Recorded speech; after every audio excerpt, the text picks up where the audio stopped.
वालेकुम दोस्तों। अज अस आए से पी दातन सिंह सरकार लेकिन असा कम करने रह गया से काफ़ी देर तो अज मैं उत्थें साढ़ा गुजर थे अस अज दातन पी दरबार की अज रहना गुजारती कराऊँ असा रहना वीडियो भी बने पैसे तो सही कि असा कि भाई अज ठीक है अज अपने व्यूवरों को भी दिखाऊँ कि दरबार है बरकी के नाल पी दातन सिंह सरकार।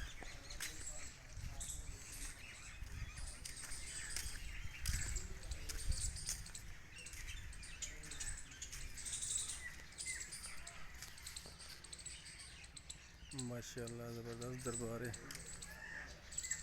ये पहले इतना असा काफ़ी दफ़ा आए हैं। ये पी दातन सही चिराग माशाल्लाह ऐसे तो पहले काफ़ी दफ़ा आए हैं कि पूरा साल तंगने कम करने रह गए हैं। ये जैद भाई को मैं आखे भी जैद भाई तक दिखाऊँ दरबार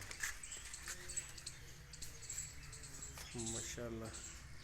बड़ी सजी सजी दरबार है। तो बाबा पहुँचे बाबा ने ये बाबे का रकबा भी है सारा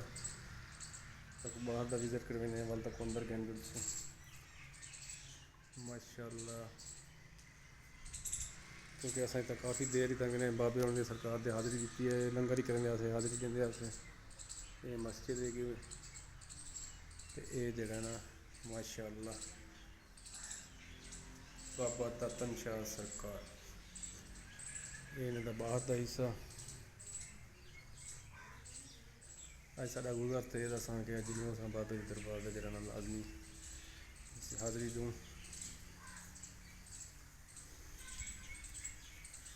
माशाल्लाह। ये बाबा दातन शाह साहब की दरबार जैलमियाँ किमें है दरबार दरबार माशाल्लाह खूबसूरत है अच्छी बनाई हुई है। तो इतना पहली दफ़ा आए थे माशाल्लाह दातन शाह साहब जो कि उन्होंने दरबार है भी माशाल्लाह हिस्ट्री का को नहीं पता लेकिन पहली दफ़ा आए थे नादर बेगेन थे मेहरबानी नादर जी जिमें से असा तक दसेंदे पे से कि पी दातन सिंह सरकार दे आए से जैद भाई को कहने से तेंगे ज़्यादा खड़ी है असा एक साल पहले तेंगे कम करते रह गया थे तो हूँ सारा चैनल तो कौन हाँ भी तेंगे बस ज़्यादा कर भी नहीं आते लंगर शंगर भी कर भी नहीं आते